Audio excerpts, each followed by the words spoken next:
You are live. All right, we are live. Hello, folks. Welcome to the November 12th meeting of the Annapolis Education Committee. My name is Fish Stark. I am the vice chair of the commission and the Ward 1 representative. I am filling in very temporarily, as in for the first 20 minutes or so of the meeting, while our chair, Laura Booth, is otherwise occupied, and she'll be on here in a minute. Let's start by calling the roll. Let's see. I'm the Ward 1 representative. Ward 2 is vacant. And as a reminder, if anyone knows anyone joining from Ward 2, anyone who is in Ward 2 who could be a good fit for the commission, encourage them to apply. From Ward 3, Enid, are you here?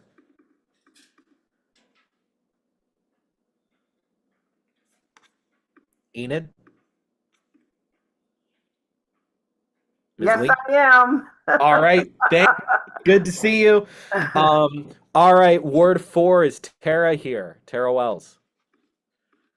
Not yet. Okay. I think she said she couldn't attend tonight. Got it. Ward 5, India doesn't appear to be here. Not seeing her in the She's list coming of- late. Coming late. There were a couple of things going on tonight with Apex. I think that was part of all of that. Understood.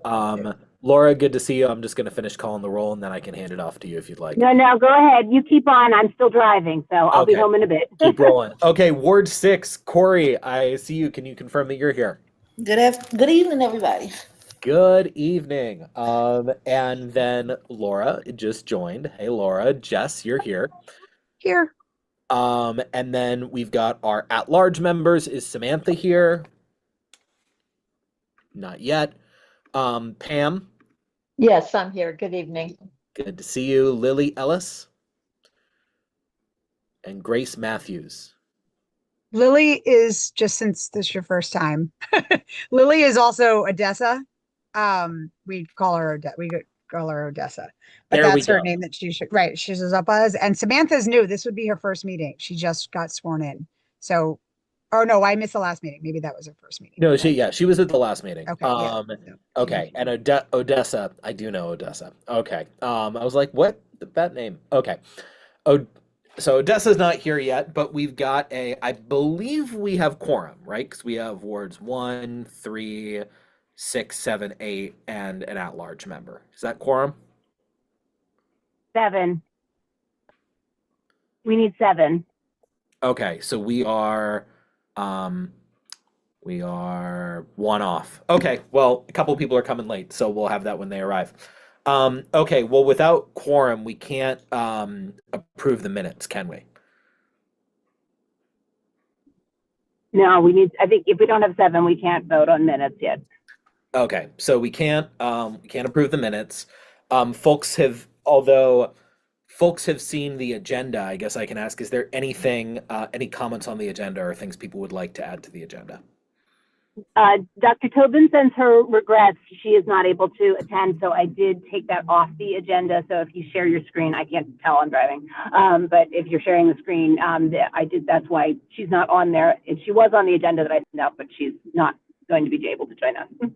Perfect. And I am sharing the screen now. That was a good call. So agenda, after we approve the agenda and minutes, we'll have public testimony.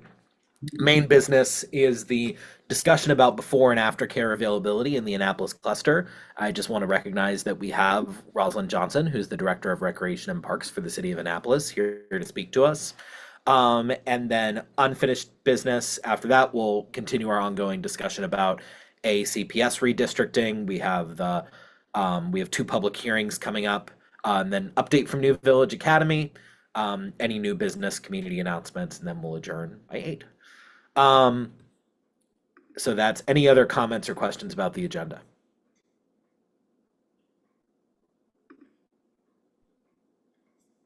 All right, seeing none. And not being able to approve the minutes, it seems like the time of the meeting to move on to public testimony. So do we have any members of the public here to give testimony? I see a few new folks here.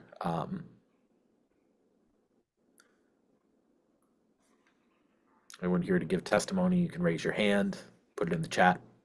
Oh, there's no chat. Raise your hand or come off mute.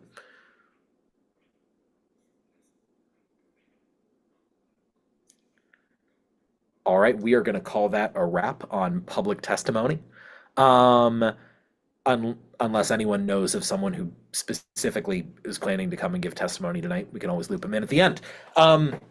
It is then time to move on and spend some time chatting with our guest. Director Johnson, thank you so much for making time in the evening to spend some time with us as a commission. And we're excited to have you introduce yourself. And just as a reminder, our goal in asking you to come is an issue that comes before the commission really frequently, that we get public testimony about, that we're all concerned about as members, is the availability of before and after care for kids in Annapolis. We are, I think it's fair to say, leadership of the commission is interested in advocating in the next budget cycle for the city to dedicate more resources to before and after care, especially in places where it's needed most. And so we were hoping to hear from you and ask you questions about the state of before and after care in Annapolis, where the gaps exist, what could be done with more resources, and of course to hear about the good things that are going on so that we can promote programs to folks who might not know that those programs exist or how to access them. So with all that said, I'm looking forward to a lively discussion, and we'll hand it over to you. Awesome. Thank you so much for allowing us to be here. Haley Stern, our marketing coordinator. I'll ask her to share her screen. As you mentioned, I'm Rosalind Johnson. I'm the Director of Recreation and Parks here in the city of Annapolis. Happy to be with you all tonight. I am a former, although they say once a teacher, always a teacher, but I taught 2nd, 3rd, and 5th grade, so elementary education and elementary school students. That's my jam and my first love. So we do childcare, I'm sure, as you know, and believe it or not, the issue is not necessarily funding. And so I'll get into that when we talk about it. So all of our locations are licensed. Haley, next slide.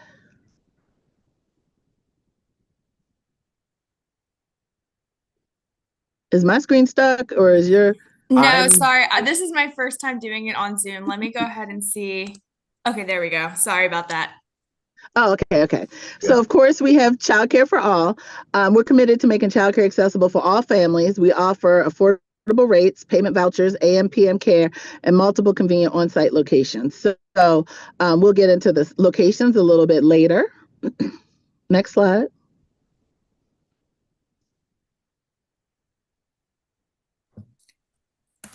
Sorry, folks. Hold on one. Not a problem. We're having a little bit of technical difficulties. Let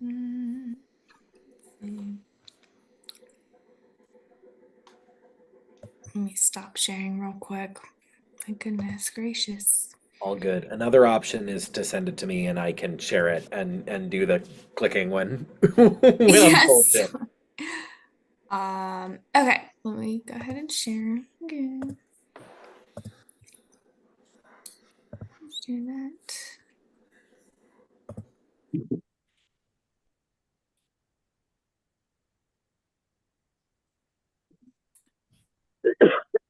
Okay, so we're back up and running.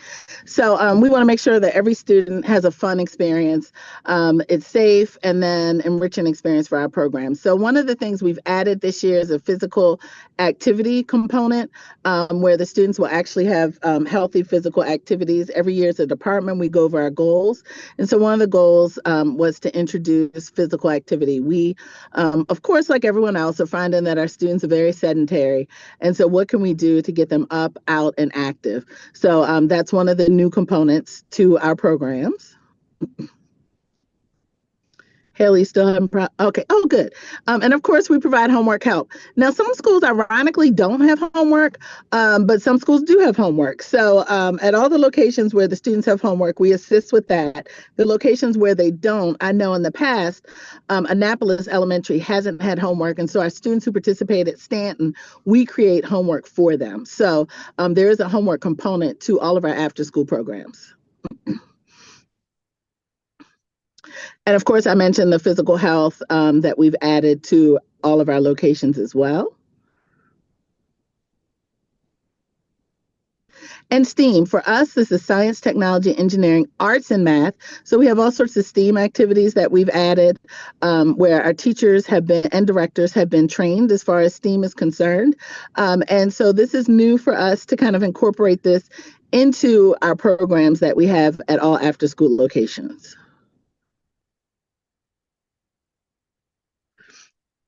Our AM and PM care is 7 o'clock until school starts, where we have AM care. And then until when school lets out until 6 p.m. are our aftercare hours. And if it's a 2-hour early dismissal, we start once school lets out and go until 6 p.m. Here are our child care locations. At Annapolis Elementary, we have PM care only. Germantown, we have AM and PM care. Hillsmere, we have PM care. Mills Parole, we have PM. And West Annapolis, we have AM and PM care. I know there's been a request to have a program at Eastport Elementary. However, the principal does not have space at Eastport Elementary. Because our programs are licensed, we need dedicated space, and there's certain rules and regulations we have to follow with Maryland State licensing. So we don't have space at Eastport Elementary.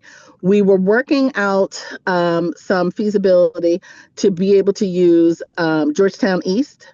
That location, however, licensing, we were trying to get everything set up by January. So we reached out to licensing about 2 weeks ago now, once we identified space at Georgetown East. And licensing is 3 to 4 months. So we're like, okay, that's not good. So that will, kind of put us mid to the into the middle of the second half of the school year. So we're looking at some alternatives. The school system was kind enough to offer transportation to Georgetown East from Eastport, and then Georgetown East after school participants could participate as well. However, that's become a challenge. And because of we accept the state vouchers, we have to be licensed. So that proves another challenge for us as far as locations are concerned. So one of the main challenges for us are locations and having space, dedicated space after school in the school. So that's the first challenge. And the second challenge we'll get to a little bit later on, but is staffing and finding amazing people, because we just can't have anyone working with our children. So we need someone who is dynamic, outgoing, works well with children, but we also need them to fill the licensing requirements, which a lot of that is training. And we'll get to that in a second. Dr. Johnson, would you want us to jump in with questions as we have them, or save our questions till the end? Let's jump in whenever you have them, because if you're like me, you might forget it by the time we get to the end. Just yeah, you were on this slide. You were covering all the places that were here, and then some of the places that weren't. I was just curious about Tyler Heights, and whether there are plans in motion or thoughts about offering care there, or a barrier like exists at Eastport. So at Tyler Heights, I believe we had programs there before, but Tyler Heights, I believe, has 4 other after-school programs. Don't quote me on this. Lakeisha's our after-school person, but she's out. She had a death in the family. But I believe there are 4 programs at Tyler Heights. So there's no real demand that we're seeing at Tyler Heights for after-school programs. And we tend to go, where parents are asking where the demand is, because we need a minimum of 10 students registered, actively registered, in order to run an after-school program. Certainly. Okay. Excellent question. I see Jess and Andrew with their hands up. You guys want to jump in now? Jess first. Andrew can go ahead first, and then I'll follow up. Andrew first. Okay. I was just wondering what the definition of dedicated space was. Is this that it is a space that is only for this program, or at the time of the program, it's the only one for the program? Excellent question. At the time of the program, it's the only one for the program. So we need the dedicated space, which is usually 1 or 2 rooms. We need a locked file cabinet, because we keep children's records and health records as well. And we also need a telephone line. So those are kind of like the 3 big deal requirements that we have. So that sort of leads, Andrew, did you have more questions? No, thank you. That Okay. That answered my question. So Eastport used to have a dedicated space for many Yes. years, and it doesn't anymore. Is that which Correct. one of those things disappeared? The dedicated space. And I probably shouldn't say dedicated space. We need identified space. Let me say that. Identified space for the after school program. And so the principal has a lot of competing interests, I think, at after school at Eastport. So that space was no longer available to us. Okay, what about, are you able to use, like, there are licensed spaces in some of the local churches in between and near Georgetown East and Eastport, and at the, for example, the Eastport Rec Center, et cetera. Are you able to use those types of spaces? So we have a partnership with the school system. As you can imagine, when we go into a church, we don't have control over that, and things can change rather rapidly. One of the main challenges when you have a licensed childcare program is the other adults who are going to come into that space. So schools follows kind of the licensing regulations. So that's an easy win for us and an easy partner for us to be with. But when we get into other places that we are not in control of, that becomes more of a challenge. And that's not something that we're necessarily looking for. Right, I understand that, and I can see the challenge. But if the goal is to get families with aftercare, we have families who are really in need of this. You know, I know it's more difficult for the rec department, but if there are opportunities to use other spaces, would you consider using them if the goal is to provide childcare for the students? So it's more than that, because we also have employees who are there. So, let's say, and I'm making this up, Jess, so don't, quote me on it, but I'm just painting a story where you could see it's important for us to be with a partner that kind of has the same standards we have. Let's say the steps of the church aren't working and our staff person falls down the steps. So that's why we need someone who is a true partner, someone who has kind of the same standards. And I'm not talking, bad about any of the churches or anything, but there's certain rules and regulations that we have to follow. And so for the like child something like safety, for HACA our, would I'm sorry, work I was then. still speaking. Oh, For the sorry, child I thought you were safety finished. and for our staff safety, it's important for us to be in a partner's location. HACA was never offered to us. I believe HACA has an after-school program already, certain days of the week. No, they don't. And that rec center sits largely unused, which is why I was thinking, because it is near so many of the students who need the aftercare, and you already have an established relationship with them using the, with the pool right around the corner and everything. That's why I was wondering if that had been explored, because it is a licensed place because they do have a Head Start have a Head Start program during the day. That might be an option. That has never been presented to us. Again, it's not city property, but that's something we could explore. Sounds like we're already identifying areas of follow-up. Okay, Andrew, I see your hand again. And then I want to get us back to the presentation. Okay, thank you.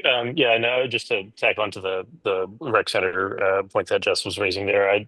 I've seen from some of our things that bus services outside of the Eastport catchment was a problem with some other locations, like with Pitt Moyer. Would that seems like that could also potentially solve that as well, since that would be within the Eastport elementary catchment. So that's part of a bigger look that we're going to have to do because we have so many activities happening at PIP. We would have to find kind of dedicated space now, which is going to be somewhat of a challenge. But that's something that we're currently looking at to see if it's a possibility. What's been presented to us, I will share, has been transportation. So parents would have to pick their children up from PIP, and that's another barrier to participation for some. I think he was referring to the rec center. Right. Just to clarify, I was saying that maybe that would make the rec center a more usable place then, since that would solve some of that transportation problem that we're told. Oh, you said it would make Eastport? I'm sorry, I thought you said PIP. I'm getting confused. Right. Sorry, I'm saying that in the past we've been told that we can't use Pitt Moyer because bus transit from Eastport would be outside of the Eastport catchment. And that somehow budgetarily wise doesn't work. But since the rec center is within the Eastport Elementary catchment and it is a licensed facility you all have a relationship with, I'm just kind of piling on Jess's point that sounds like the Eastport Rec Center may be an attractive option then that solves a lot of our problems. Possibly, yes. We have crossed that hurdle with schools, and they are open to transporting to PIP. Great, thank you. Uh-huh. Good to know. All right, Director Johnson, back to you. All right, next slide. All right, so at Annapolis Elementary, we're full. We have one child on the wait list. This is just showing you our numbers. Germantown, we have 5 on the wait list. Hillsmere, we have 32 on the wait list. Mills Parole, we have 4 on the wait list. And West Annapolis, we have 9 on the wait list.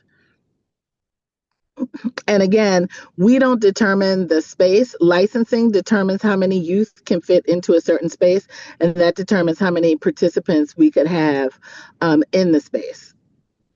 Got it. So those limits are basically you're at the cap for each school of how many kids you can safely and legally have in that space. Correct. Yes, based on licensing. Got it. And then, oh, Haley, can you go back one slide, please? Thank you. And so it's for after school, before care is, geez, and I have my glasses on, 120 a month. After school care is $300 a month, and then there's a non-refundable $35 registration fee.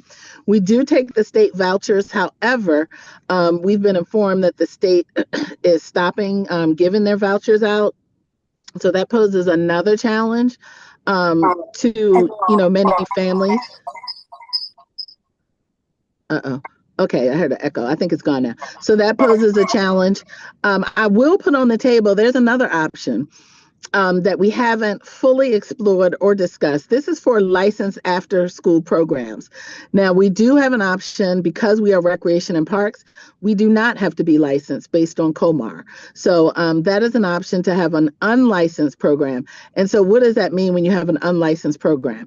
That means you're not following all of the standards that are set up. The good news is that we know about licensing and we know those standards, but we would not be quote unquote licensed, which means the space and some other things would open up some more opportunities for us to have kind of some larger numbers and be able to kind of get some additional staff.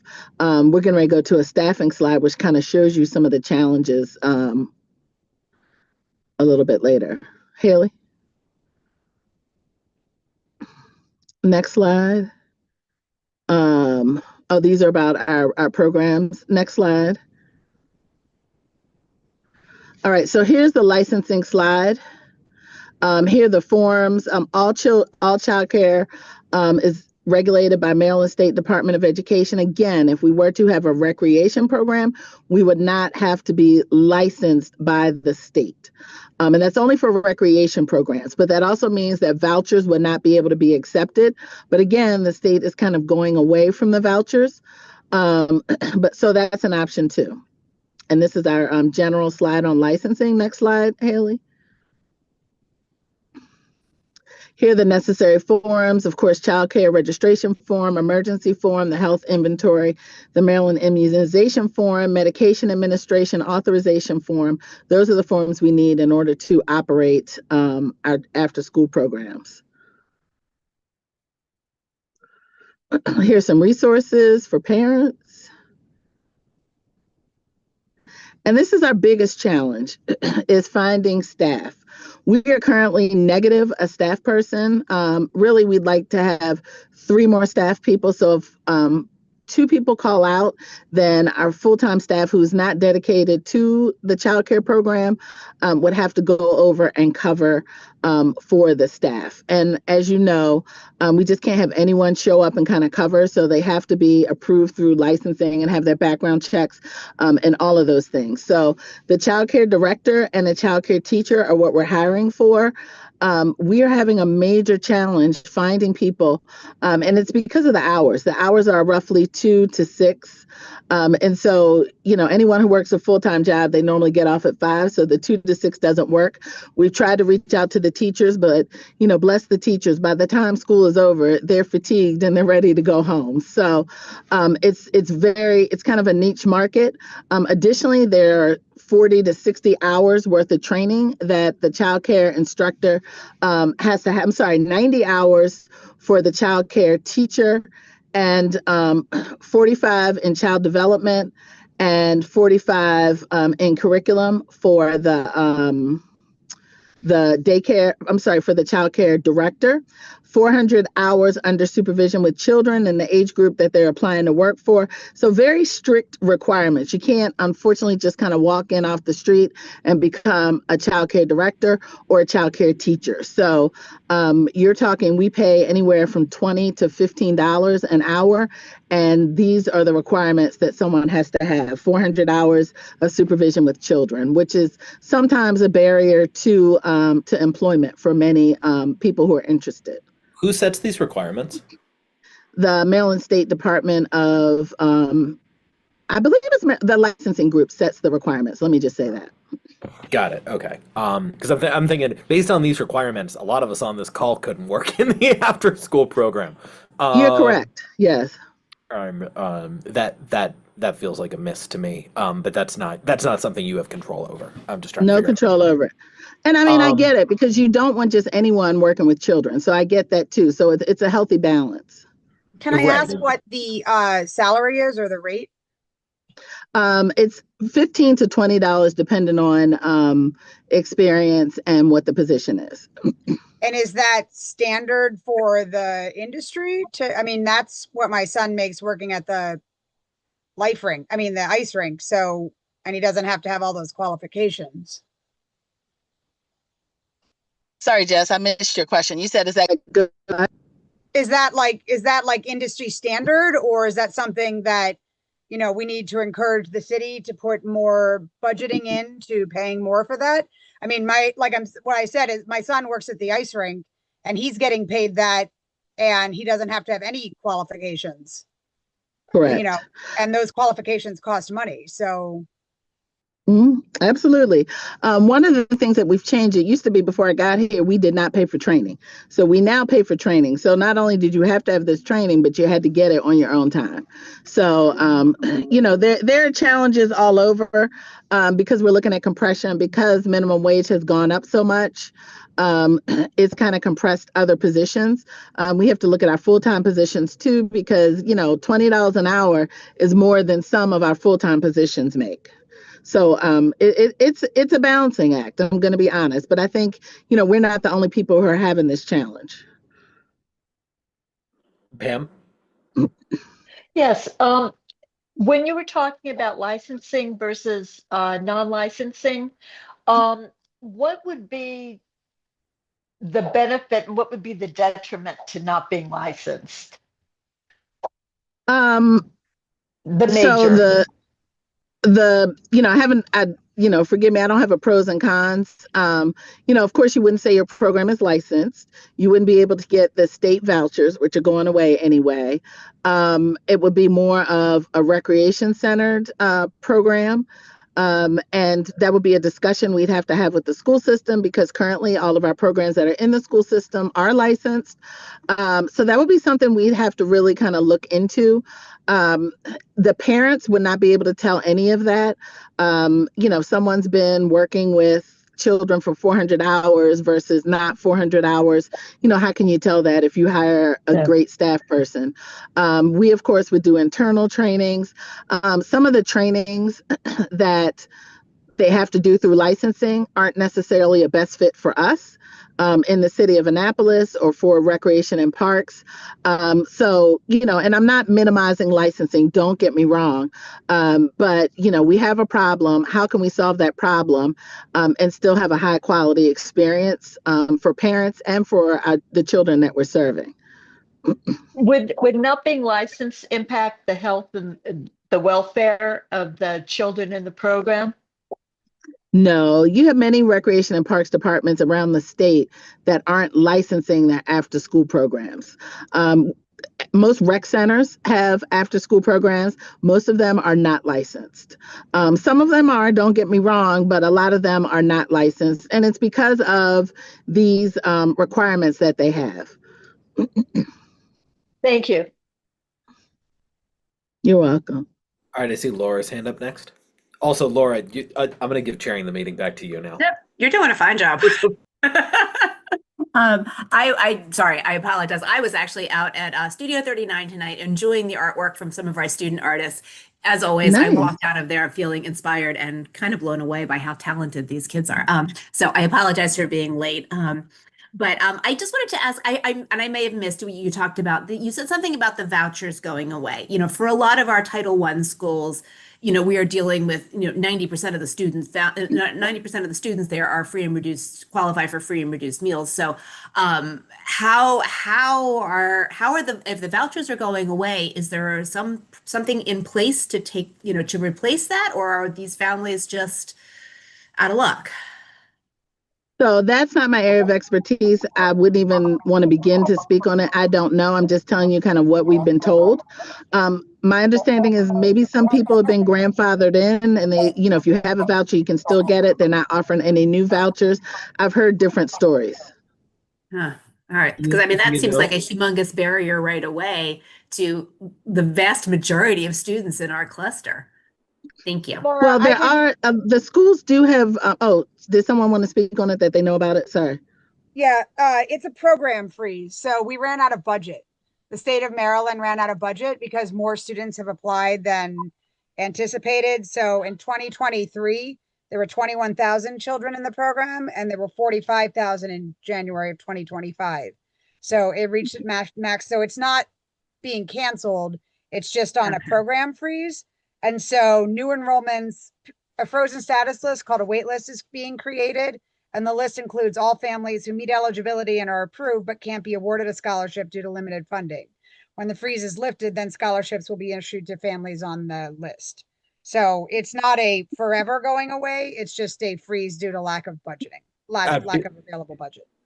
So when does that? clarification, Jess. Yeah, and when does that budget is that a calendar year or a fiscal year? Like at what point would that, I mean, is that something, number one, we should be lobbying the state for, but number two, when is there like a time when that money is quote unquote renewed? It doesn't say on the state website. It does say that families who are receiving temporary assistance for needy families, temporary cash assistance, and supplemental security income are not subject to the frozen status. They can apply anytime and will receive a scholarship if qualified. So that's important to know too. It's not frozen for everybody. It's just frozen. So it's not frozen for everybody, but it doesn't say how long the enrollment freeze is going to last. Okay, thank you, Jess. Thank you. And when we also talk about licensed and non-licensed programs, our State and Community Center, that program is not licensed. And we have volunteers who come in from St. John's. We have volunteers who come in from the local church, and we have fifth graders that they've taught to read. So, you know, I think everyone on this call understands how a fifth grader can get to fifth grade and still not be able to read. So, you know, the successes that we've had in that program have been major. We still do background checks and all those other things, but it's just not following those licensing guidelines.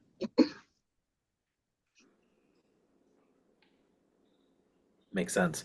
Jess, Okay. did you have another thing to share before we move on? I did, yeah. So I just wanted to say, I mean, it sounds like that program at the Stanton Center, if that could be replicated at Eastport Community Center, which is, you know, very similar to what the Stanton Center is, just on this side of town and owned by HACA and not by the city, that would be a really great thing. So I'd hope that you would look into doing that similar type of program, because that eliminates a lot of the barriers, it sounds like, and is close to both Eastport and Georgetown East, and, you know, that would be a great option, possibly doing something like what you have there. But the question that I had is, in the past, we were told, so I've been on the Education Commission for over a decade now, and this discussion has come up, particularly when Eastport used to have childcare, and then it was taken away so that it could start the program in West Annapolis, and then it was never brought back. And one of the things that we were told at that time was that, so there are providers in the county schools. So in the county schools, every school has the opportunity to have SACC, and it's either provided by Anne Arundel County Recs and Parks, or it's provided by the YMCA, or one or two other providers can come in, and they can bid on the program, and they can come in, and the county works with all of them. When this happened, you know, a decade ago, was that long ago, we were told that, and the city of Annapolis Recs and Parks has the exclusive right to provide childcare for the schools that are located in the city. Now, of course, Hillsmere is not located in the city, but for all the other schools, is that still the case? Or if the YMCA was able to bring in a program because they had enough staff and they had everything, would they be able to, like, if they were able to bring it into Georgetown East? Or does the city of Annapolis have an exclusivity over that? So that's a school system question, not a Rec and Parks question. I'm not aware of it. We were all set to bring a program to Georgetown East. The challenge was licensing told us it would be 3 to 4 months, and we were trying to get a program in there by January. So 3 to 4 months from now puts us, I'm sure they're not going to count November. So we're looking at December-ish, January, February. So that puts us at March. And at that point, so late in the year, March, people have kind of already found their after school programs. That's something we could certainly look to set up by next school year. Absolutely. Because we've identified the space, the principal's on board, she's amazing. And, we would then use that time to look for staff to be able to staff that location in August. Okay, but you're not aware of any so my understanding was that it was with Recs and Parks and it was an exclusivity between the school system and Recs and Parks, but you're not aware of any agreement that gives Recs and Parks exclusivity at city-based schools. That's correct. I'm not aware of it. And just because I'm not aware of it doesn't mean it exists, but no one's ever brought that up to me. Let me say that. And who is what is the department? Is it Maryland State? Is the Maryland State Department that is saying that Georgetown East is no longer licensed and won't be licensed until March? Just for the record, I feel like even if you started in March, that would be better for some right? People always need childcare and your childcare needs are always changing. So as a mom of multiple children who has always needed childcare and has not been able to get it, which has been really difficult, I think that, even if it's March, I'd like to see the rec department move forward with that. But what department is it that's saying that the location isn't licensed? The department that licenses, hold on, let me get the actual name. Division of Early Childhood Office of Child Care. They're the ones who license our programs and after school programs. Great, thank you. Got it. And it needs to be licensed by the department to operate at a school? If we are going to go the licensing route, yes, that is traditionally what we've done at the school system. And let me say, it's not, we are on board, let me say that, but this is something that came to us mid-budget.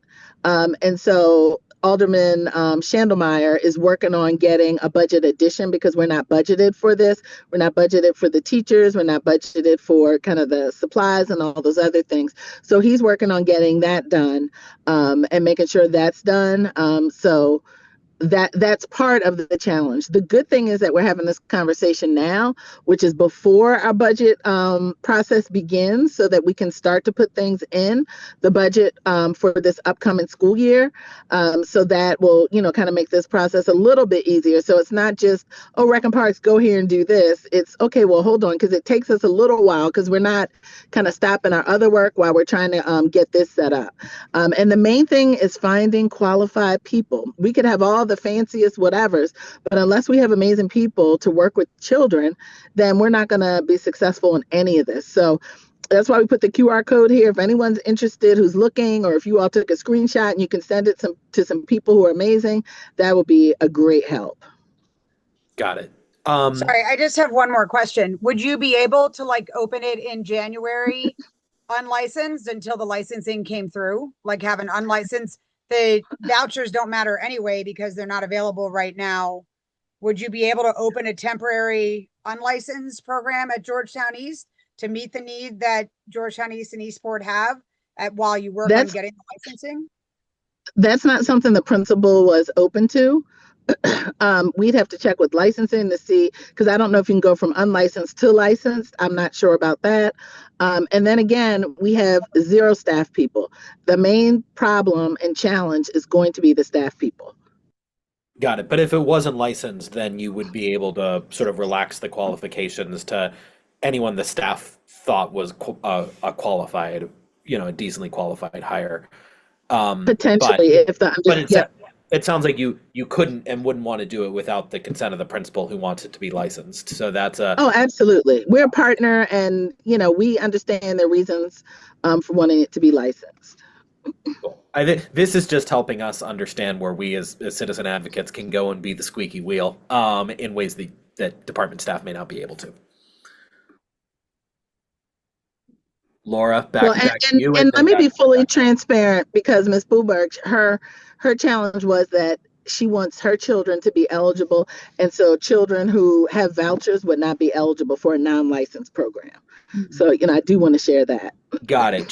The children who do have vouchers right now couldn't take part in a non-licensed program. Okay. I just had a quick question about, you said, how are we collecting information about which schools have interest, or like, I understand there's some wait lists. I guess those are people that have formally applied and didn't have seats. But for schools right now that we don't have programs, I mean, how are we gauging interest at Eastport, Georgetown East, or even Tyler Heights? I mean, I know they said that they have after school activities there. Are there activities every day of the week, or is it like, oh, well, we have activities on 3 days a week, so therefore 3 days a week kids' parents have childcare, but 2 days I guess my question is how are we gauging the numbers of families that are interested or need these services? So usually excellent question, usually it's from the ground up. So at Eastport, we had parents who said, hey, can you have a program over here? We said, okay, we'll check into it. We went to the principal. The principal said, nope, can't give you any space. And we're like, okay, principal said they can't get any space. So they said, well, no, we have a need. So we said, okay, if you have a need, first get us a list of interested people. And so the PTO got a list of interested people. We had the cost, whether they were interested, before care, after care, all those things. And they got us that spreadsheet. And we said, okay, you do have interest. So we said, let's figure out what we can do. We met, Ms. Tobin was very helpful. So we kind of got the transportation barrier handled, because we had gone to Dr. Bedell, 3 years ago, because we wanted to have kind of all the kids in Annapolis, all the youth in Annapolis who need after school care, can you bring them to PIP? And so that was during the bus driver shortage. And he said, hey, not right now. I can't even get the kids, the children to and from school. He said, let me get through this. So he got through it. The following year, we weren't ready. No one had an interest. Then this year, we were like, okay, you're through it. And he said, you know what? Yes, we're going to honor it. We'll transport them to Georgetown East, but we won't be able to pick them up and take them back home. We're like, nope, certainly understand. So that's, kind of how it's done, kind of from the ground up usually, because we have no way of working with anyone to get information to students or anything, but people usually come to us with a need or with an interest. Tyler Heights, we have a history there, so we know it's for programs that are offered for after school that are free. I believe they're free or subsidized in some way, shape, or form. Is that information that's normally included, like on the Rec and Parks mailings and website and stuff, that says, hey, we offer this? Is there like a marketing piece so that families who are like maybe new to the area and don't know who to ask? Usually the principals and the teachers at those particular schools kind of share the information about the after school programs. I'm going to be quite honest. We have a new marketing person who is just doing a phenomenal job. She does happen to be on this call, but she already knows she's doing a phenomenal job because I've told her. So we are marketing very differently now than we traditionally have done. But usually it's kind of word of mouth with the parents and through the PTOs. As you can see, most of our sites do have a wait list, so they're getting the word out. But just looking at our wait list, we could use more space, but it is on our website as well. Great, thank you. All right, Jess, you want to hop in here for one more before we go back Yeah, to the deck? sorry, I just had one other question. Speaking of that, I know that some of the issues in the past at Eastport were that at Eastport we have families have always traditionally for aftercare or for latchkey as it used to be called, have families that would sign up towards the end of summer. And I know at some of the schools the families sign up, in the spring, and that's when the wait lists are created. But at some of our schools, the need isn't really determined. We have families that have, a lot of transitional jobs and different types of jobs, and families are transitional. So the need isn't really determined in April or May. And I know that that's been a problem in the past where there's been like, well, we don't have enough demand in April for childcare at Eastport, so we're not going to offer it. And is there any ability to be flexible to say we're going to have a program regardless, because we know that at a school like Eastport, given the demographics and given the history that we know, we are going to fill come August and September. It's just that families won't be ready to make that decision in April. So yes and no. I say no because we have been searching since last June for staff for our before and after care programs. So I would love to say staffing wasn't an issue, but we staff where we have kind of the needs. So yes, if we have staff, we could possibly do that. But the way that licensing is, the way that our staffing is, we have to know kind of before June is almost too late for us to know. And it usually carries over from school year to school year because the parents who are currently in it kind of get quote unquote first dibs on their child returning next year. So, it's tough. There's no, I would love for us to say, hey, you know what, I'm not going to say what I would love for us to do, but I think that it would be great if after school care in the city of Annapolis was free for every child and every parent who had a need. Let me say that.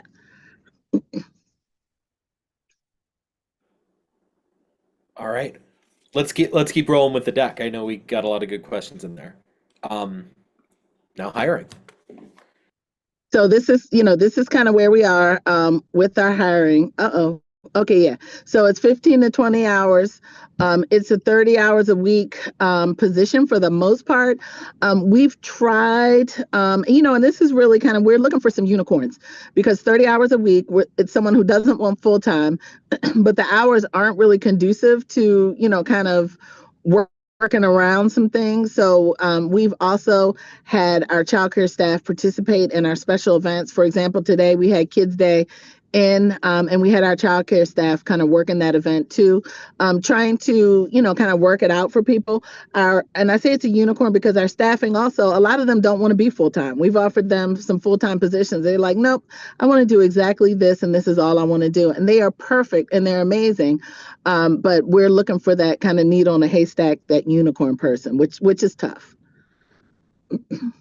Just a quick question. Are you plugged in with the childcare program at the high school where we have they're training students at the high school. They have a childcare that they provide daycare, like daytime daycare at the high school. And the students there are receiving some hours of instruction in childcare. So that seems like a kind of a pipeline for those kids when they graduate to sort of say, hey, we have a job that you can walk right into. Yes and no, they have to be at least 19 and they have to have those 400 hours of learning experience. So that's the challenge we keep running into over and over. It's almost like you have to go somewhere else, work for them, get your 400 hours, then come back and try to work with us. Oh yeah, and you have to be over 19. Okay. So yeah, I hear you, but that's the tough piece. Gotcha. All right, thanks. We've even tried to target our first year teachers, and it's just they're not interested. And as a first year teacher, when I wasn't interested either. and back then I think I made 30 an hour. So, it wasn't that long ago, but it was long ago.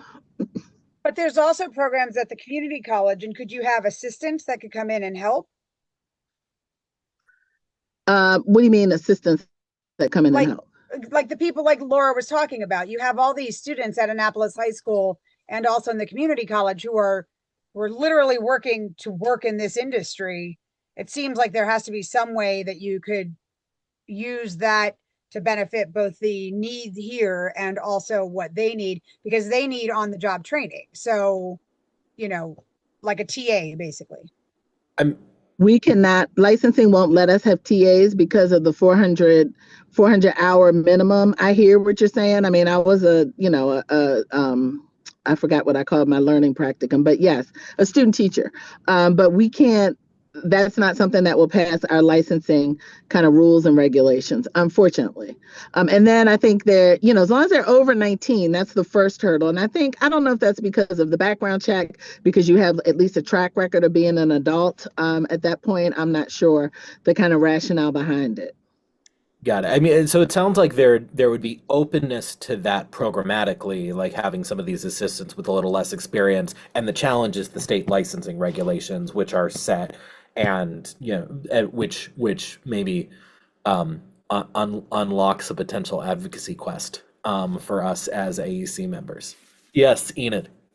Yes, I just wanted to say I know exactly what you're talking about, Rosalind, when you say a designated space and designated people, because I happen to be at the phys ed teacher at Eastport Elementary when they did have morning and afternoon sessions. I could not on certain days get my lessons ready or sit the gym set up because we shared the same space. We shared the same office. There was not a lot of privacy. So I know exactly personally what you're talking about. At Rolling Nose Elementary, just a resource for you, we found that a lot of the AAC community college and around the community college students, if you want to kind of seek out there or put some signage up there, because they go to classes in the morning. They would take their classes, not necessarily education majors. Some were artists and things like that, but they would take their classes in the morning, do the PM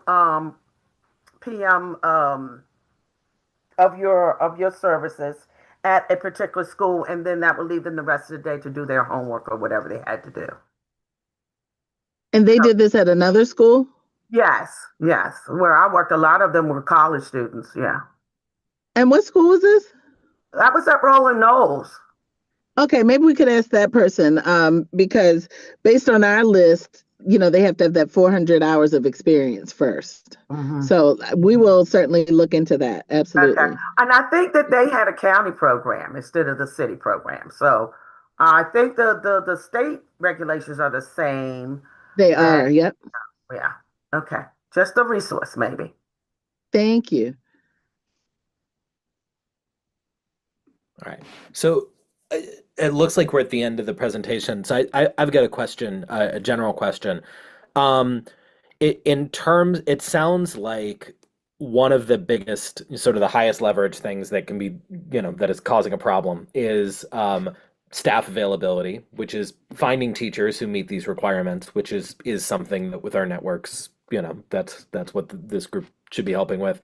And also, it sounds like the licensing requirements, frankly, might be keeping people out who might be perfectly safe and qualified to watch kids, but don't meet the very specific requirements that are there, which is a potential advocacy thing for us.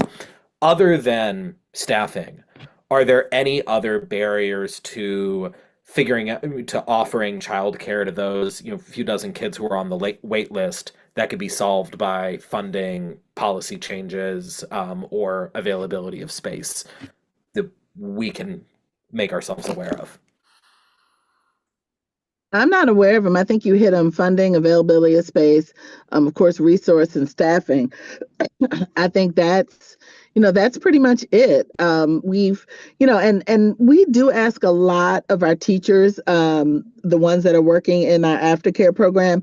They have to, list every single person that lives in their house, their phone number, their age, their date of birth, their social, it's just a lot that we ask. They have to have physicals. They have to, I don't want to say it's intrusive, but I think some people feel that it's very intrusive for a $20 an hour, $15 an hour, or $17 an hour job. So it's challenging. And, we have to explain to them, look, this is not the department, this is not the city asking about all your personal and private information. This is the state licensing asking for this information. So it's tough. All right, other questions from folks? I will share, you said I could talk about some other things too. So I will share please. that our summer camps are full and packed. We are now gearing up to, this will be the third year in a row, we'll roll out our summer camps in February, and we'd love for people to register. Sometimes, of course, parents, you know, they have a lot going on and they're like, oh my gosh, my child gets out of school tomorrow. What are they going to do this summer? And by June, it's too late. So I like to remind everyone, if you want to get your first choices in, please get them in soon. We have our Explorers program, which is $180, might be $190 for the whole entire summer. And they do 2 field trips a week. That's usually the first one to fill up. And then we have our Sprouts camps and our other camps. So please start early. We have some amazing special events. The community, you know, we kind of started these events and the community responded so amazingly. And they said, yes, we want these events. We want more of them. We have our trunk or treat. We had over 758 people registered and come out for our trunk or treat. All of these programs and special events are my favorite price, free. Today we had our Kids Day In, which is phenomenal because we started Kids Day In last year. I think was the first year we had kind of multi-day snow days. The first day we're like, oh, we should have done something for the kids who are home. And the second day we're like, okay, no, they'll be able to get out tomorrow. They can walk to PIP. Let's do Kids Day In. The first day, I think we had 6 children to register. The third day or the second day that we had it, we had about 40 kids and they had an amazing time. One of the parents dropped them off and said, good luck and left.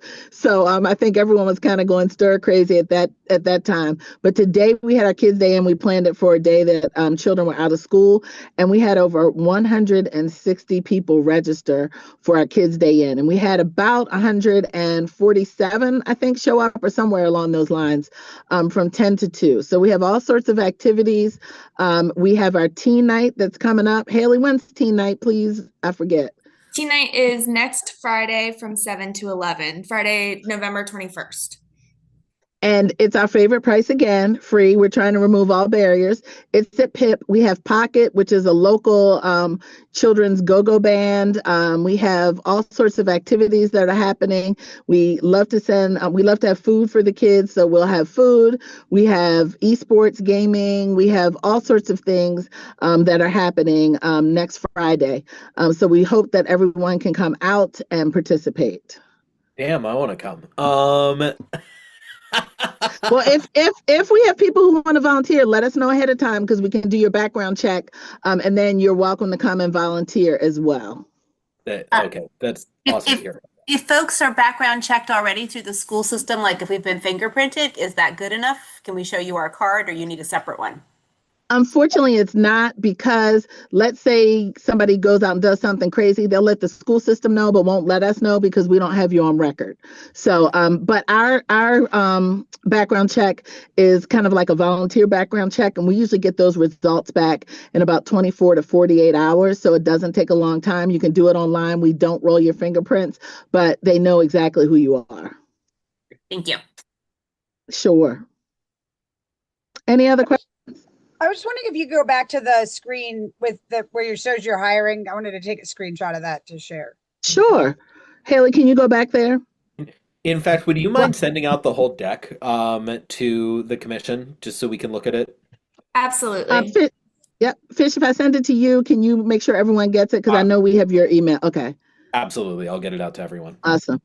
I should also tell you that we're in the process of working on the design for a new playground at Annapolis Elementary, which is technically what we call Newman Street Park.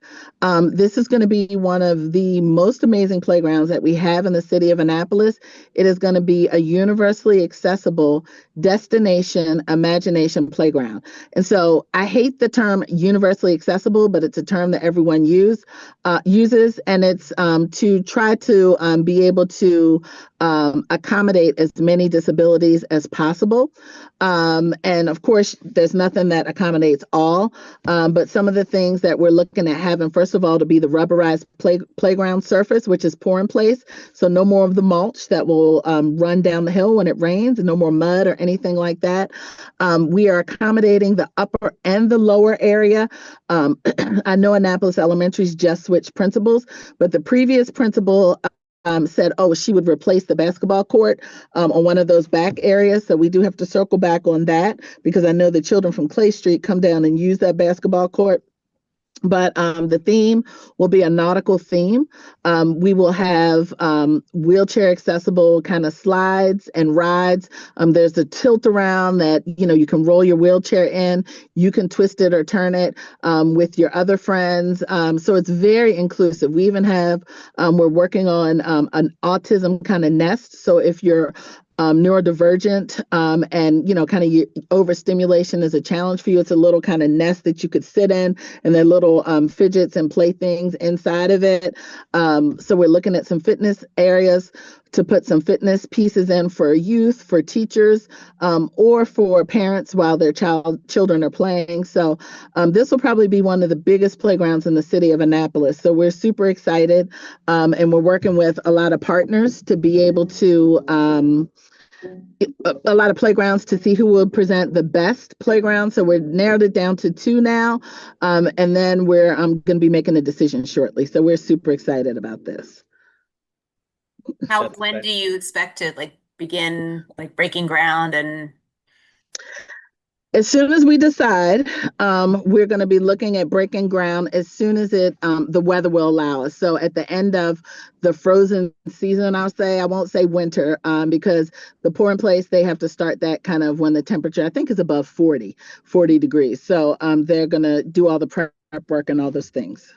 Oh, that sounds awesome. But yes, we are very excited. One of the things we want to do is when we're to the final phase, we will present it to the school and the community and kind of share, hey, here's what's coming. You can cross a couple things off or ask for a couple changes, but we've kind of worked through that process. And then when we open, we want the children to come out with their hard hats and their little clipboards and, kind of assess it and be engineers, and say, yes, we like this. No, we don't like that. Oh, we want this, we want that. So we're super excited.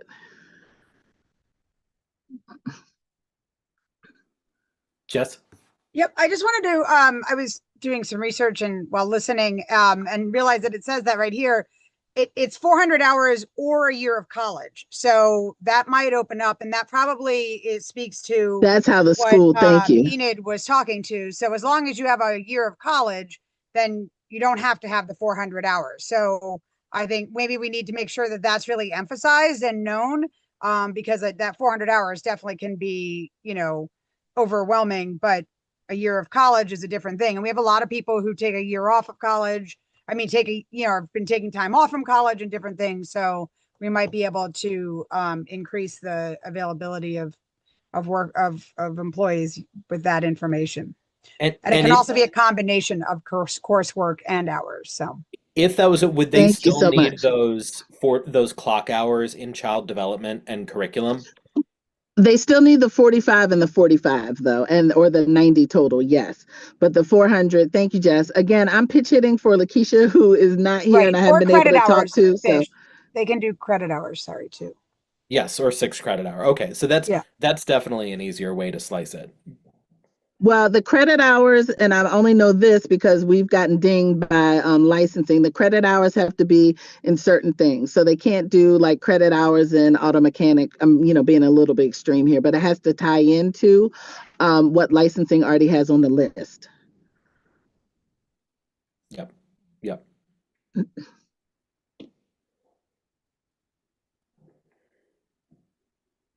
Any other questions?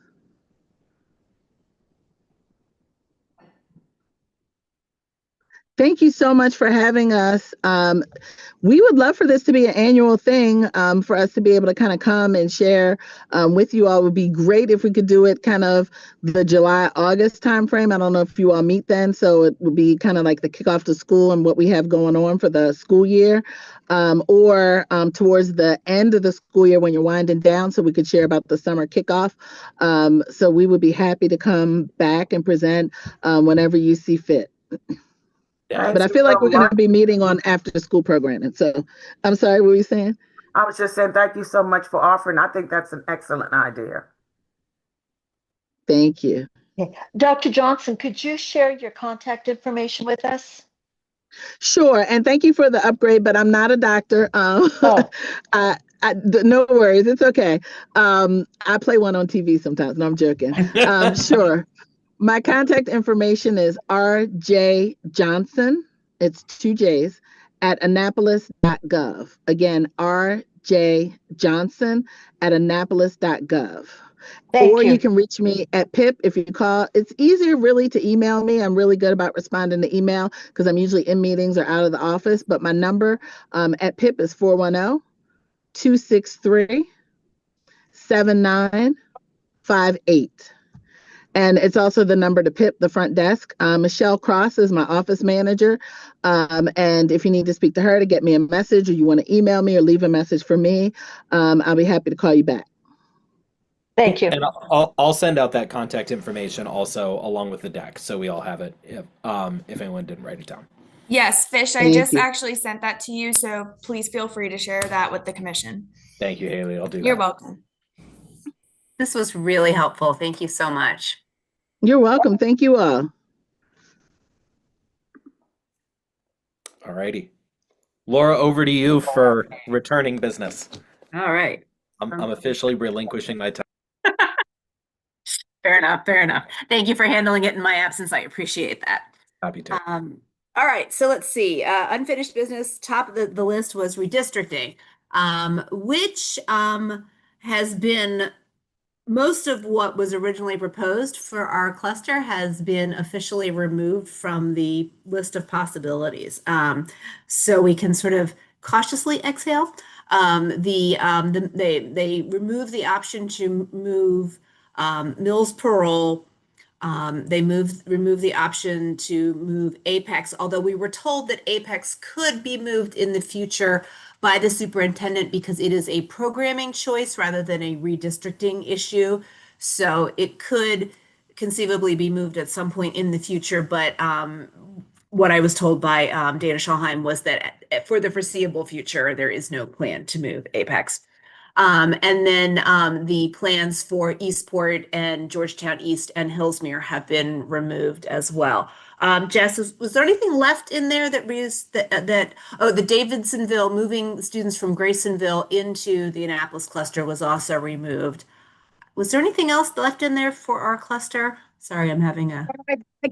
I think not for our cluster, although they're doing the meeting now, right? Or they did the meeting tonight, or today was just the information session. I'm sure. Well, I mean, yeah, I just haven't had a chance to look at it and parse it. I will say, I think it's important for all of us to pay attention, to this process. And I'm glad that the changes were made and that the, really inequitable and I think wrongly motivated plans that were affecting the Annapolis cluster have been removed. But I still think there is still a major issue as a whole with the way that this process worked and the lack of real community buy-in or weigh-in, or, people could show up and they could, speak at public hearings, but in the end, that was it. Whereas in previous redistrictings, the public and the communities who were directly involved and directly impacted had a much larger say in working through the programs and, looking at all of the different options and working together from all sides of the aisle to come up with something. And so, in this particular case, the information that was used was wrong. The data was wrong. There were just so many flaws. And then the process itself was really excluded the public from really participating, other than being able to speak their minds, which, I mean, anybody can do public comment anytime, but I mean, in terms of being actually participatory. So I think even though it may be hopefully over for us, although I don't like the line that keeps being thrown out that, now the superintendent has administrative to do what they want with the magnet programs. I do think we all need to pay attention to it because, it's now, it's in the future, it's how the process worked, and it was not great. So I do think we need to keep an eye on, because they are determined to make a vote this month, but the enrollment numbers that they received at the October 15th meeting were tentative, and they didn't even have them by grade at that point. So it's hard to understand how, if you don't have an accurate number of how many students are in each grade now, how you can say that your projections for the future are accurate, because really the numbers that they're seeing this year had very little to do with the projections that they expected for this year. So clearly the projections they had for this year were wrong. And so going forwards, we need to keep an eye on that. So they won't get those final numbers until December from MSDE, which means that the updated projections probably won't be available until December. And also the Educational Facilities Master Plan that we've talked about is not, they were supposed to get that in September, and they said initially that they would use those results in making the determination about redistricting, but now they won't actually have that information until December. So I do think perhaps it might be worth, I don't know if we want to make a motion to say that we think that they should take that into account before making their decision, or they should delay making a decision until they have updated enrollment figures from MSDE and the EFMP. Sorry, too many letters. But those are definitely two things that, for me, looking at this process, if you don't really know how many numbers of students you have, and you don't really know how many seats you have to put them in, how can you say with any great confidence that you have done the best job of balancing students in seats? Well, and on top of that, I mean, we all remember, right? So, okay, they took out all those options and they're only going forward at this point, and then they're going to have tonight's information session and then more public hearings. But that's what they did in the spring. And then all of a sudden they threw in all of these things that had never been discussed before. So how do we, how at this point, I think one of the things that's really been unfortunate about this whole process is that I think it's really eroded trust in our school system, and particularly in our Board of Ed, in their representation and their advocacy and of the people that elected them and put them there and that they're supposed to represent. Because I know a lot of people, who are saying, okay, that's great that we were taken out at this last time, but what's to prevent them from putting us back in, right? What's to prevent them from doing some other last minute change the way that they did in, this fall? And I think that that's a probably pretty valid fear, because at this point we don't know, what the motivation was behind that, or, going forward, and we don't know if there's anything to prevent it. So I think we all do need to do that. And I think we could probably do a motion reiterating all of our other motions about it, I could work on that if you want and try to put something together. Because I do think, it's important that we say that they shouldn't be making any decisions about the school system, unless any schools in the school system, unless they're working with the right data and the right information. That would be my feeling as well. Anyone else have thoughts on this? What triggers a redistricting process? Good question. Typically, like the northern half of the county was triggered by opening Severn Run High School, and so they had to move kids around there. Same thing when they redistricted, when they opened Crofton, they moved some kids around, and then when they opened Severn Run, they moved kids around. So they usually touch, when they have a new school, they'll have to adjust all the boundaries around that.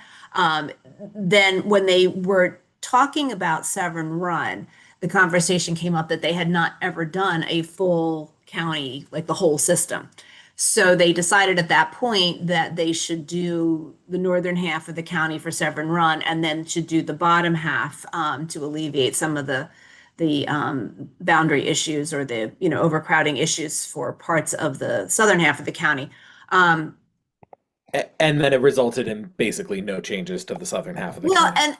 and what it revealed, I think, is that our construction has been really inconsistent. We have a humongous size Annapolis Middle that is far too large for the number of students that we have at the middle school level.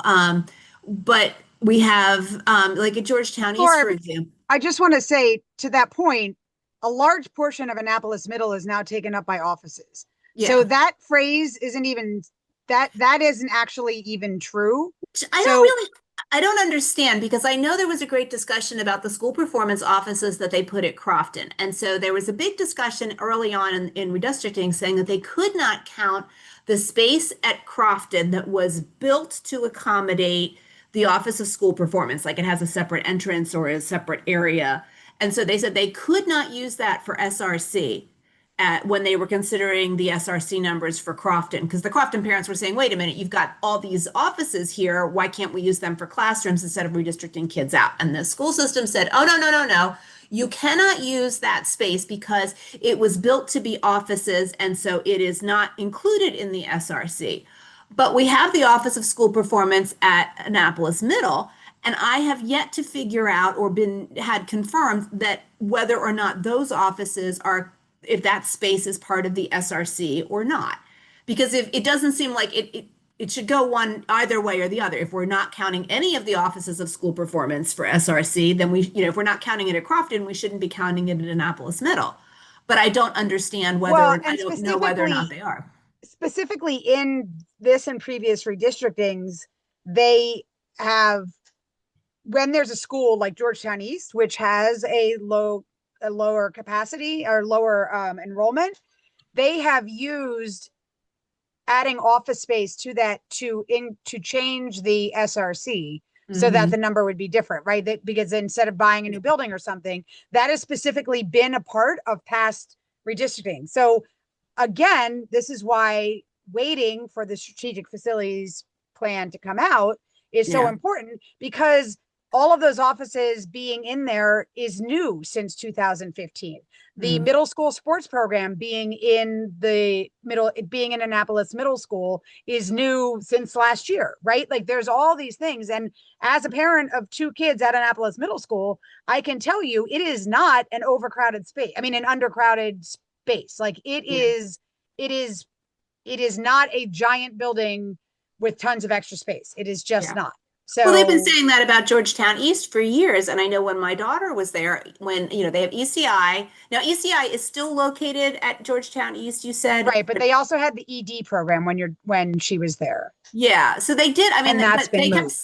But even when she was there, they were saying it was like 60% capacity, but they were still having to pull kids out and work in the hallways with like the interventionists because they didn't have they didn't have rooms for offices for the interventionists. And then they took over half of the library, which is in the center of the building. It's kind of like, our open classroom buildings like at Annapolis High, where the library is in the center of the school. And they actually took like half of the library or like a third of the library and turned that into space for like the math interventionists because they didn't have space. So I really struggle to understand how these are quote unquote so, underutilized. I mean, we know that places like ECI, they have a classroom that maybe has 6 kids in it. And so we're saying SRC says that we should have 30 kids in there, but ECI, if we're dealing with children with disabilities who are a child who has a full-time aide assigned to them, that you're not going to put 30 kids, in that class or 30 people in that classroom. You just can't.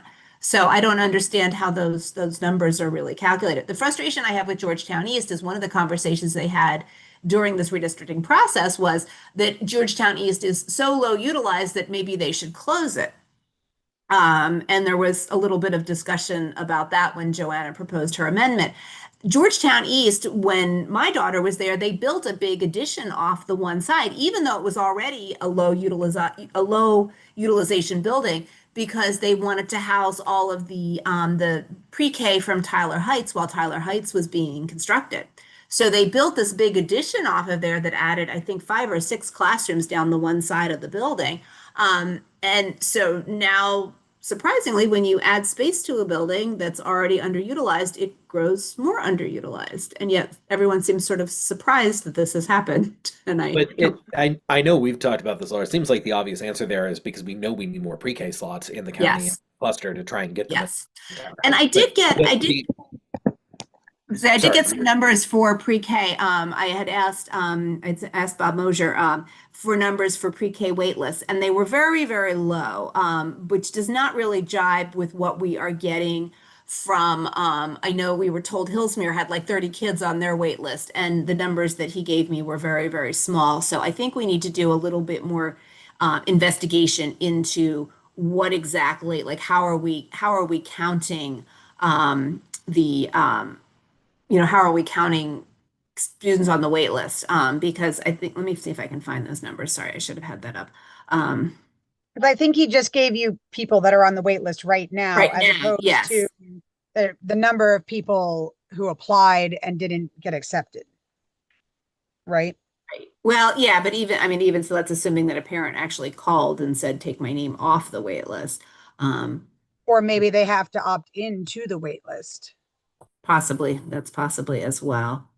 Yeah, right now Monarch had 4, Rolling Knolls had 9, Germantown 0, Annapolis 1, Tyler Heights 0, Hillsmere 5, Georgetown East 0, Mills Parole 1, and Eastport 3. So those are really low numbers from what we've been hearing from parents.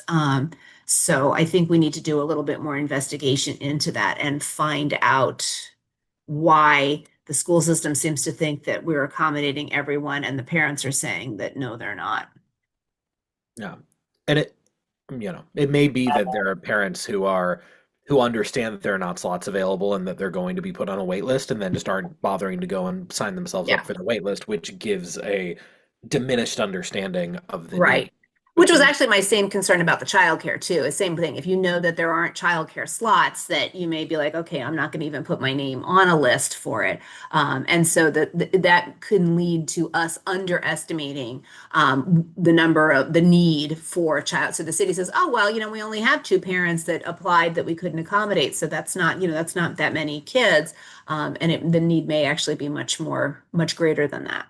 I think that's happening in both cases. But going back, the reason I asked my original question was because I think it could be worthwhile for us as a group to sort of lay out, knowing the next redistricting may not happen for some time, being a question mark about what that is.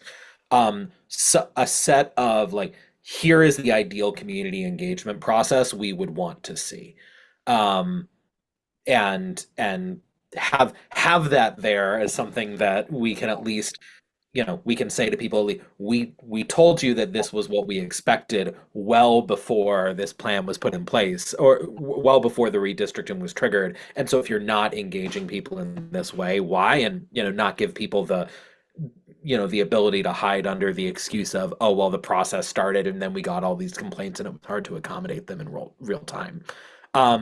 Especially because from my perspective, there were several things about the process that felt hinky, including the fact that when you have sort of a slapdash process like this, then you end up with outsized influence in the process going to folks that can afford to get really organized and lawyer up and hire graphic designers for their fancy PowerPoints and things like that, which, to me, my concern is that insofar as there were parent voices heard in the process, we were indexing on the voices of highly agentic, well-organized, and resourced people.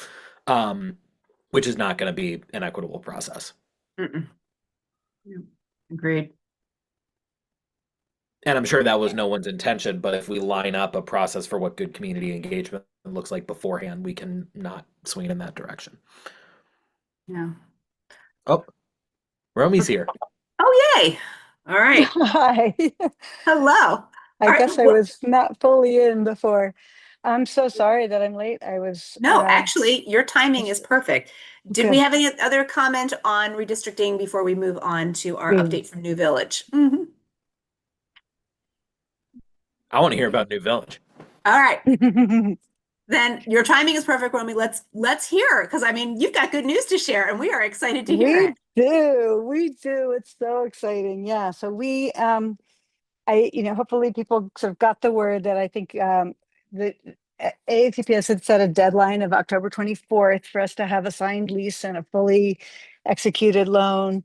We had about 20 people, up till, all hours and working weekends for the last 2 weeks of that to get it done. And so we have a really strong organization called the Civic Builders out of New York City that is, has a huge sort of financial heft to it and could do this whole project on their own. But they are also bringing in another CDFI, Community Development Finance Institution, to partner with them on it. And they are going to do this project as a turnkey development, which means that we will not actually have the loan ourselves. We will not own the lease directly ourselves for the first 5 years. So we will sublease from Civic Builders, who will do the build out and hold the value of the property, but they'll do it to our specifications. And then after 5 years, when we have our own financial track record, we will then be able to take over and refinance the loan and hold the lease. So they do this all the time with other charter schools around the country. And it was really wonderful that they selected us, I think, because they really loved our model and maybe felt a little sorry for us too. Our sob story. But in any case, it is all locked in. We are definitely opening. There's no chance that, there's no federal funding that could derail us or any kinds of mishaps like that. And we had, so October 28th was when we were told, okay, you can go ahead and start communicating with families, but then it took quite a while for them to actually get New Village Academy into the portal and get that set up because they had to work with an outside contractor to do that. And so it was only that Friday, so whatever that was, the 1st of November or something, that we were actually able to start enrolling families. And we have 130 applicants already. So we're pretty thrilled with that in terms of the numbers, but it is a lot of, I think, partly because Bob Mosier sent out an email letting families know that New Village Academy had been approved and that our lottery window would be open until the middle of January. The people who actually read his emails tend to be a different demographic than the students that we're most wanting to reach at New Village Academy. And so we had a lot of a lot of people who I think are applying to a lot of the magnet programs and are living outside the city and, college educated and who've been in that first wave of applicants, which is fine. That's sort of how it's gone in the past as well. And I think it takes a little bit longer for the families that need this most to find out about it. And so I'm really glad that we are staying open until the middle of January. I think all the charter and magnet programs should do the same because they don't run the lottery anyway until the end of January, so that nobody's doing anything with this information until then anyway. And it's an equity issue that there should be, greater access to those options for families that aren't thinking about next year in October. So I'll get off my soapbox on that one, but that's actually a really good point. And Jess, you and I were talking about the role of the community schools program managers, and that this is definitely an area where in our community schools, getting that information out to families, especially in our middle school, through the Annapolis Middle School Community Schools Program. We don't have one at, Bates is not a community school, so we'd have to go, I guess, to the social workers there, but trying to get that information out to families in those schools, in our city, the students within our cluster who may be looking for options other than Annapolis High for their students. So I don't know if we can tap into that, but that's another point where we were talking about the fact that there's so much great information and yet it doesn't always get where it needs to go. So that ties right into that conversation. So, all right. Making notes. Another note, that it's not about New Village Academy while you're making those notes is that they changed the parent portal application process this year, or they changed the application process so that you have to go through the parent portal. And you Okay. can't do it through the app. You have to do it through the website, which means that people have to know their parent portal password. It And is for so s- difficult. It is, Yeah, as a parent with an 8th grader, it was impossible. And I have applied now for, I mean, a lot of magnet programs through the school yeah. system. And it was ridiculous. I won't be surprised if the number of magnet applications is down by like large percentages because it's through that program, helpers can't help because the parent has to be there to log into their own Exactly. parent portal. So like before, like students would be able to go into the counseling office and go through the magnet process the way they used to go. But now the parent has to be there to go through the applicant. It's ridiculous. It was such a, So kids can't apply through their own Nope. portal. nope. It's a And staff, disaster. AACPS staff can't do it for them. Oh, that's Although, because awful. they changed the system, kind of at the last minute, they were not sure it was going to work smoothly. And so they, as a backup, created a paper form. And we were able to, they offered us the paper form as for families that were having trouble with it, and also allowed us to create a Google form with the same legal language. And so we have a sort of bypass that we've created that's available on our website. So if you know somebody who's having trouble doing it through the portal, they can go to our website for New Village, at least. They can go to our website and complete that Google form, and then we'll upload the information on the back end. Wow. So Okay. we I did found not it. realize that that had changed and that they had to go through the parent portal. Because you're Yeah. right, that there are an awful lot of kids whose parents, don't have an account or don't know Mhm. even know how to access Particularly it. families with language barriers. Yes, It that's used to be exactly what you I'm could show thinking. up, that we would have nights at AMS and at Eastport where families with language barriers would show up. But I mean, Right. Yeah. So like if something like Yeah. this, the kids can't even go in and have the community programs, the community schools program managers can't even set up a magnet night. Come on in and we'll help you get in there if the parents don't have I the consider account. myself an expert Power School user, and I had a really hard time with Yeah. it was just silly. Yeah. Yeah. It's an unnecessary barrier. It just doesn't make sense. So anyway, we are working hard to overcome that and reach out to families directly and find all the ways that we can to work around that. We've got a Spanish-speaking community ambassador who's putting up yard signs and kind of hoofing it through neighborhoods to try to make sure that families that speak Spanish have somebody they can talk to, who's in their community already. And we are getting a little bit of traction there, but still way, way under where I would like to see us in terms of applications from Spanish-speaking families. I think we've got 6 or 8 of them out of the 130 applicants. And that's crazy because Annapolis High School is now, I think, majority Spanish, from Hispanic families. So They said that right this week at the PTSA meeting, I think. yeah, it just sort of broke that barrier. So anyway, that's our current circumstance. We had an open house on Monday that was really well attended. And seems like, the buzz is getting out there. And that Anne Arundel County's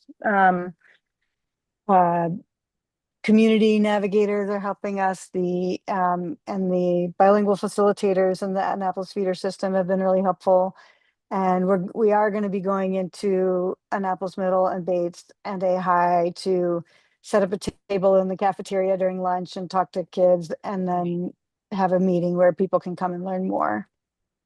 So they're being helpful in that way, which is wonderful. I'm realizing, just for context, that when I talk to other people, even in other counties within Maryland, Anne Arundel County's relationship between charters and the regular public school system is so collaborative and supportive, and it's just not true in a lot of other places, even though all the charters in other schools in other school districts are also part of the school district, and it's those kids and the staff are the same staff, the kids are the same kids.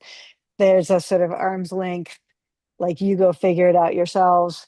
And ASCPS is not like that. I think, you know, a lot of the credit for that goes to Kathy Lane, who set up the charter system and set up an incredibly rigorous application process where, you know, they only let really, really high quality applications through, but then they're very supportive.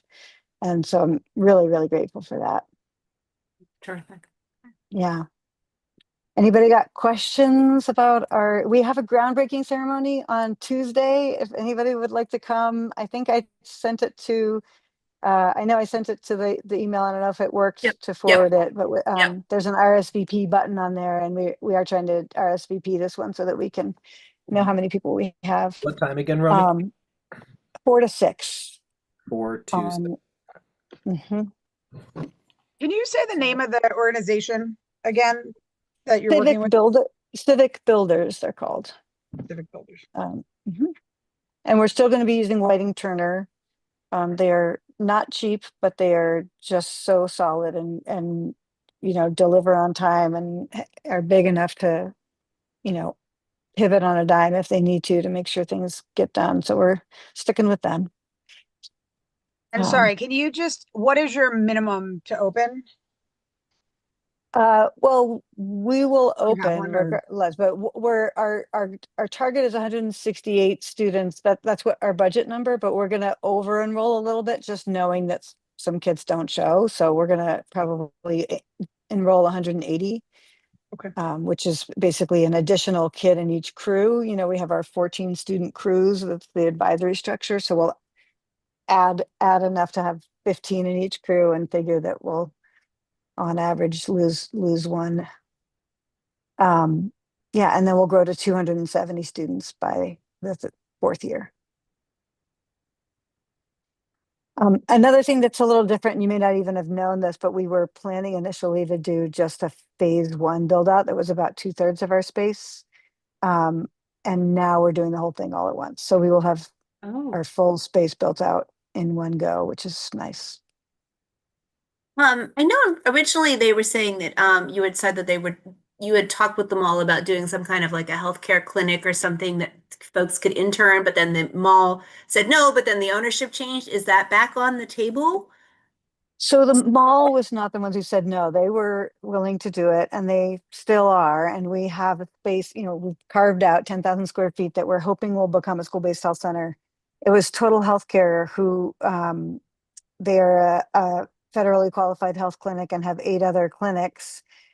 And when we were getting ready to sign the lease with in February of last year, and you know, the federal funding situation was just blowing up and nobody knew what was happening. And so they pulled out themselves because they needed to make sure they could survive. Okay. And, you know, building out a new space and, you know, investing in all of that was too risky.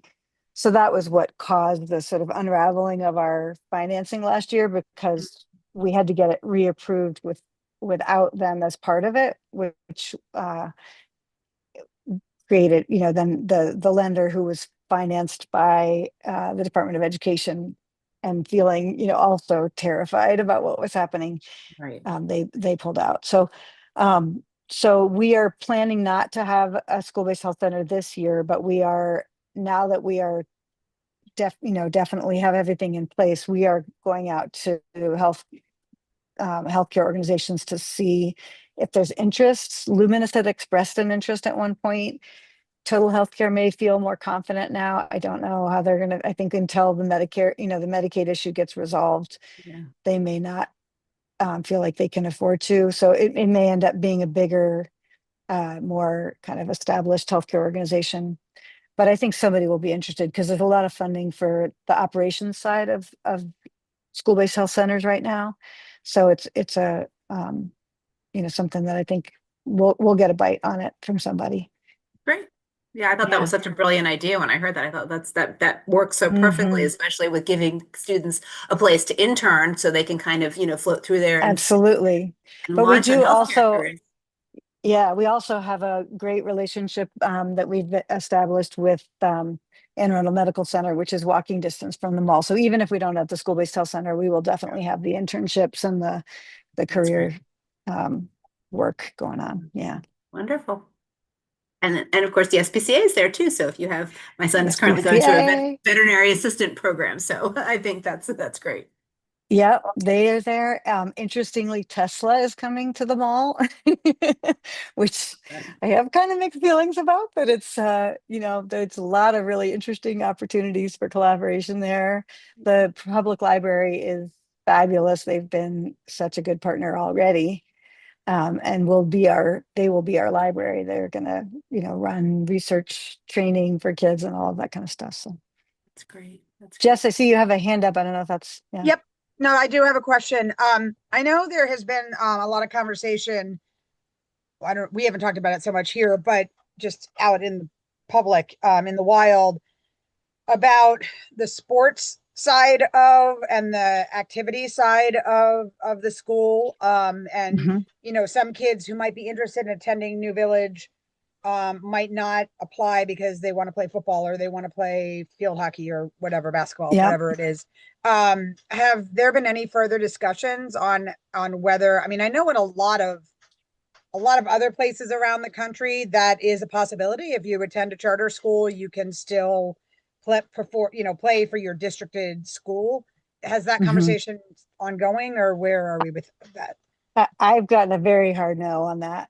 So I let that one go. I just figured that, it's a relatively small number of kids at Annapolis High School who end up making it on the team anyway, and it's something that they'll just have to decide. We will, I think, be able to have, so I need to go back to Boys and Girls Club to kind of reestablish our partnership, because it was, a last year thing and they've had a lot of turnover. But we had planned to do a soccer team and a basketball team at Bates Boys and Girls Club after school, so that we'd have a little New Village Academy team, which is not, would not be very competitive in the world of 2,000 kid high schools, but at least it would be a chance to go out and run around and have some fun. Yeah. And then there are community teams. There are fabulous community teams all over Anne Arundel County. And so kids who are really serious about sports tend to be involved in those anyway. And so that's another pathway for them. Yeah. Wonderful. Well, I'm excited. I'm so happy that the pieces came together here and that this is a go. Yeah. I think this is going to be a great benefit to our community.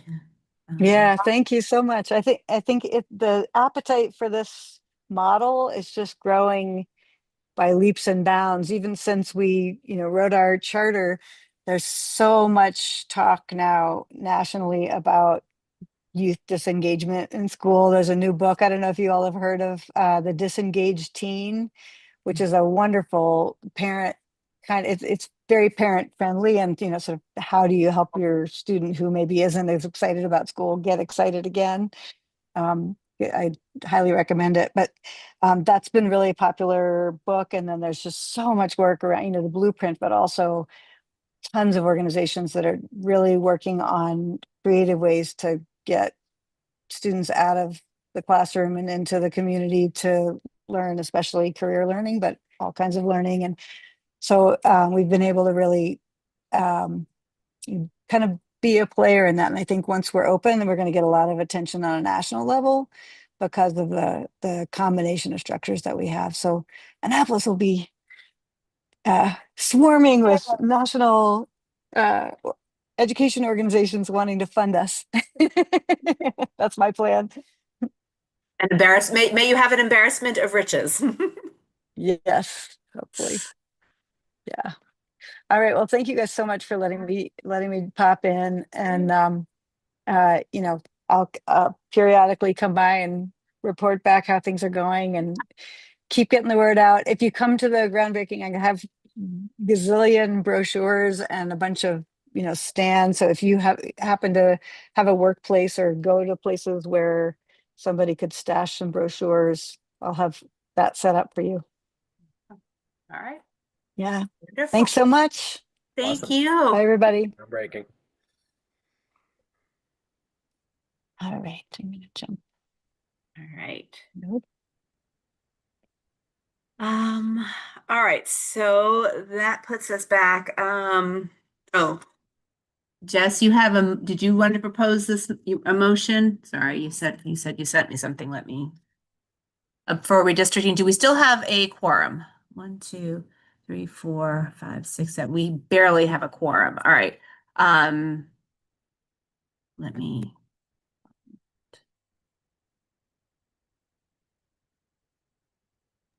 I sent a motion out to everybody. It's in your emails. Okay.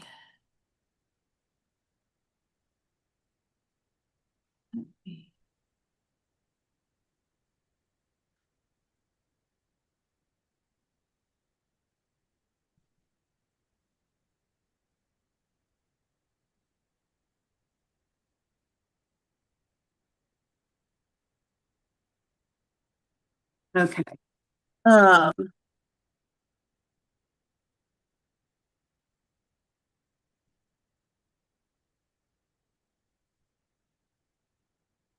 Let me share my screen here. All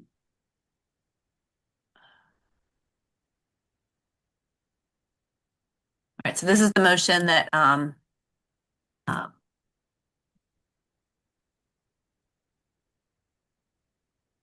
that Jess sent. 12. Okay.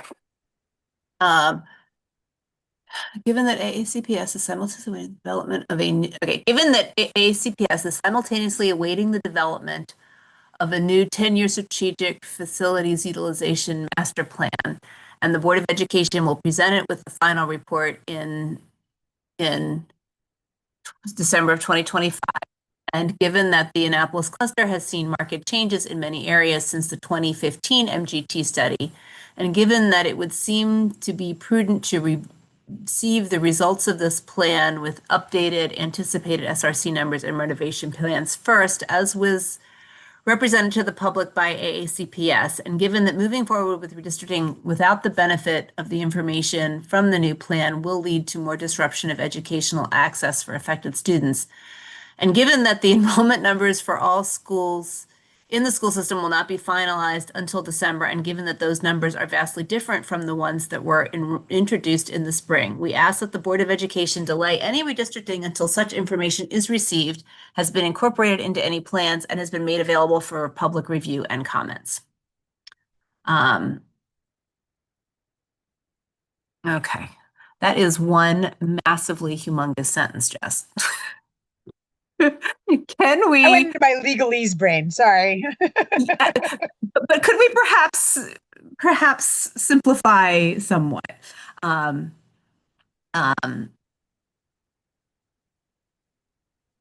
the very least, break it up, maybe some bullet points here. I mean, I don't know. Motions aren't always necessarily. Everyone feel free. All right.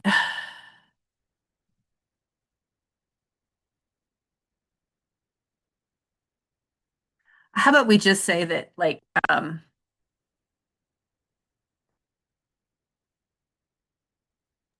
mean, I know it's a long run-on sentence, but is it missing anything, or is it wrong, or is it just? No, it's just confusing. It's just hard for me to figure out. I would say start off with, we ask that the Board of Information delay any redistricting, and then say until they have received updated, basically until they've received updated numbers and the strategic, what do they call it? The educational facilities master plan. No, that's the name. The name is the 10-year strategic facilities utilization master plan. That's why I put that in there. Okay, because they call it, every time that they've had it, they've always called it the EFMP. The EFMP is the annual one.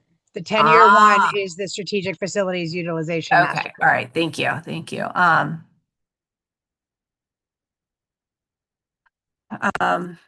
What if we say the Annapolis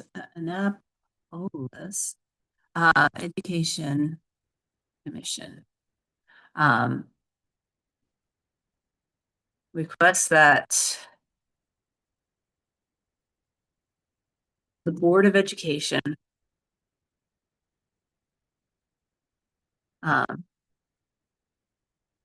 delay any final decision on redistricting until, oh, Enid? You have your hand up. Yeah, instead of saying given that AACPS, just say AACPS is awaiting the development of a 10-year strategic plan, and that the board will be presented with the final report and blah, blah, blah, and so forth for North Star. It's too many givens, so I would suggest taking out that first part. The other thing I would suggest is that these two be separate as voted for, because I agree with one, but I don't agree with the other. So, You agree with which? I just think we need to do it separately. Which separate? The two paragraphs, you mean? Yes, yes. Okay. So you are not, we already voted actually on the bottom, the lower one, the education, we already asked them to work with all deliberate speed. That was a motion that we passed earlier. Yeah, that was from September. Yeah, that we actually already voted on that and passed that. So we don't test this. I don't even think we need to vote on it again. We can just take it out. Yeah, but we can also, reference it in the message. But I was going to say that we delay any until, I would say maybe 2 bullet points until until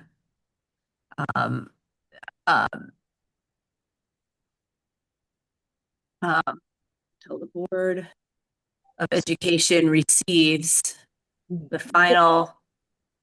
This is Tara. I have a suggestion. Oh, yes. We keep going with what you're doing, but the remaining information that Justice sent could be used as a rationale. It's not part of the motion, the main motion, but is the rationale for the motion. Yeah.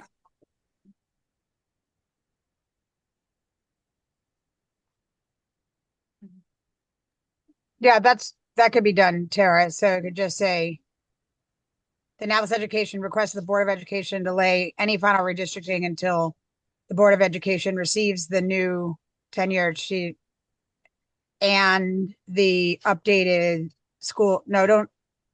And then put that under, like, that's how a lot of times with motions, like, part of Robert's rules is having a thing. I tried to write it in, I used Robert's rules. I tried to write it in like standard motion. It's just really, there's just, she's right. There are a lot of givens in there, and some of them are actually, it's actually all one thought. There needs to be some semicolons, I think. But because it's saying you have lots and lots of givens, but actually what you have is a given with, there's 2 givens really. There's 2, it's the first is that they let me send it back, speaking to what Tara's and to what Enid. Okay, well here, do you want can you hop in and edit this one since this document's Do I have access to it? Yeah, you're in. I have to leave right at 8, and then we won't have more anymore because I have another board meeting I need to go to. Okay.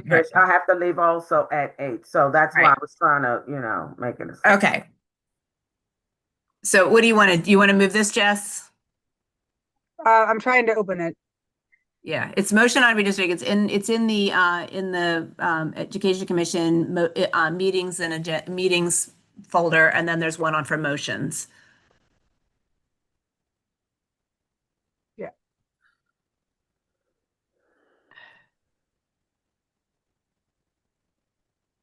All right. I got it, Laura. Okay.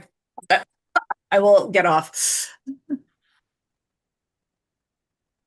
Because honestly, I read your paragraph, I think 3 times before I understood what it was saying, because it's too many words.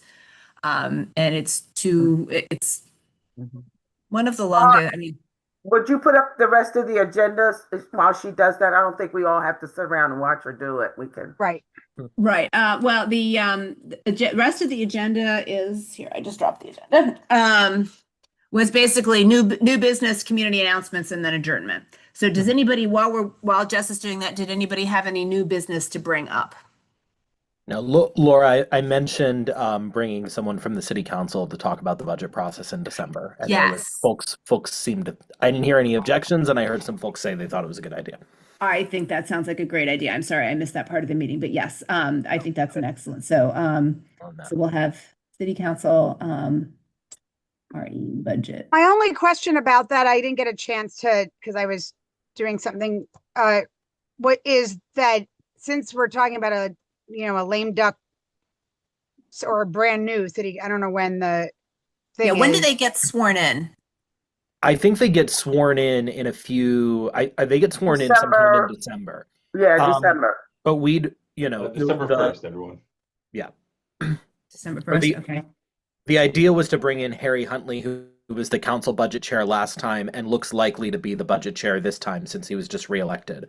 Even if somehow things are shaken up and he isn't, he helped move more funding to after school programs in the last process. So he at least can walk us through how that works and what might be movable in the direction of things that our priorities might be. But I would expect him to be the next budget chair. Okay. I think that's along that lines, Fish. What about having the new elected mayor come in and tell him how he would like to partner, coordinate, how he wants the council to go forth and what his plans are about partnering or coordinating efforts with the Board of Education. I like that idea, Enid. I think that one of the big issues that we have is that lack of connection. There are some, even when we organized this meeting, at no point did anyone in the city mention that Brooks has been working on the childcare program for months. And, that's something that if we say we want to meet with the director of childcare about a specific thing, or with the director of Recs and Parks about childcare in the school, that's something that the school system, we should already know that Brooks is working on it because it directly is part of what we're supposed to be doing. So, yeah, I think that would be great. All right. Does that look better, Tara? Is that more like what you think? Yeah.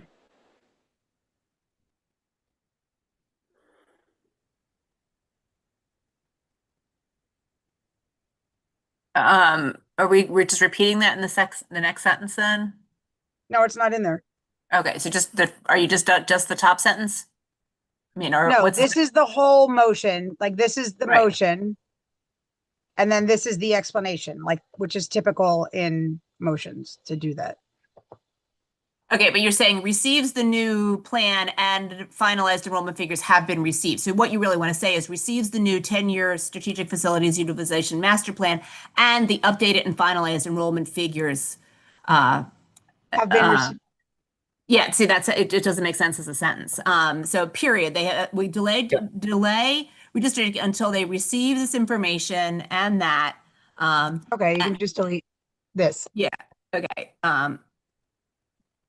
It still doesn't make sense because Folks, it's 8. I need to go meet with my own board for my day job. I can't miss this. I'm sorry. Okay. All right, that's fine. All right. And I don't think we have a quorum anymore. Yeah, it just doesn't. It's just not.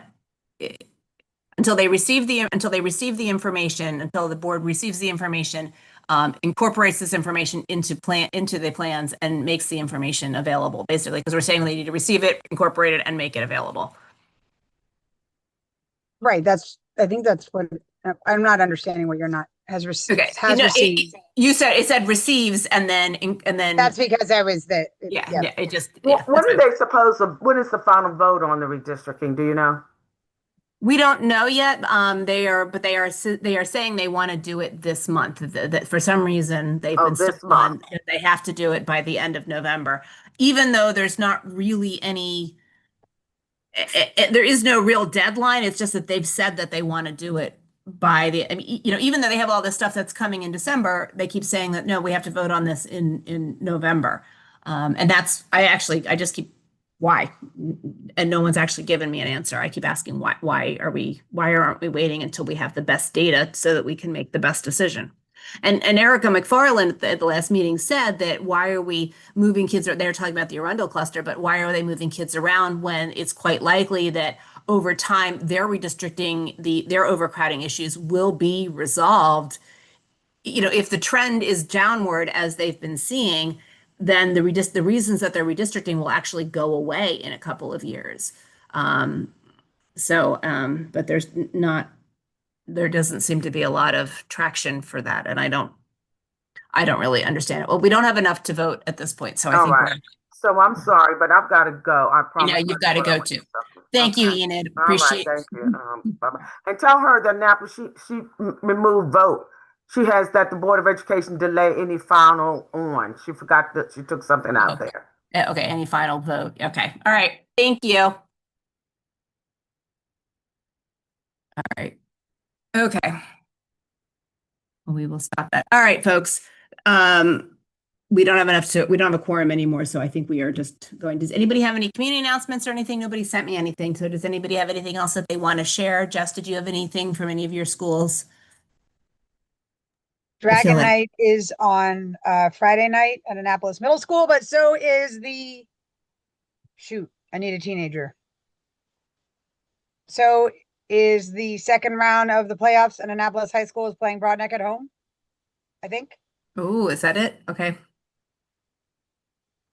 I think that's what Instagram told me. I don't know. And my I will child. I will check. Well, awesome. Well, go Panthers. Woohoo. So everyone should go out and cheer on our Panthers is what's happening. Wait, hold on. Here, I'm finding it out. That seems like a really good plan. All right. I think that is everything. Do I have a motion to adjourn our meeting? Yes. Thank you, Corey. Can I have a second? Thank you, Pam. Thank you for everybody who hung in here till the bitter end. I appreciate you. Everybody have a great rest of the month. Have a happy Thanksgiving. Go forth and continue doing all the good you're doing in the world. Everybody And hang go in. look for the Aurora Borealis. It's supposed to be back. Oh, that's right. That's right. Yeah. Everybody go out, look for the Northern Lights tonight. All right. Take care all. Thank you for all you do. Thanks all. Have a good evening. Thank you.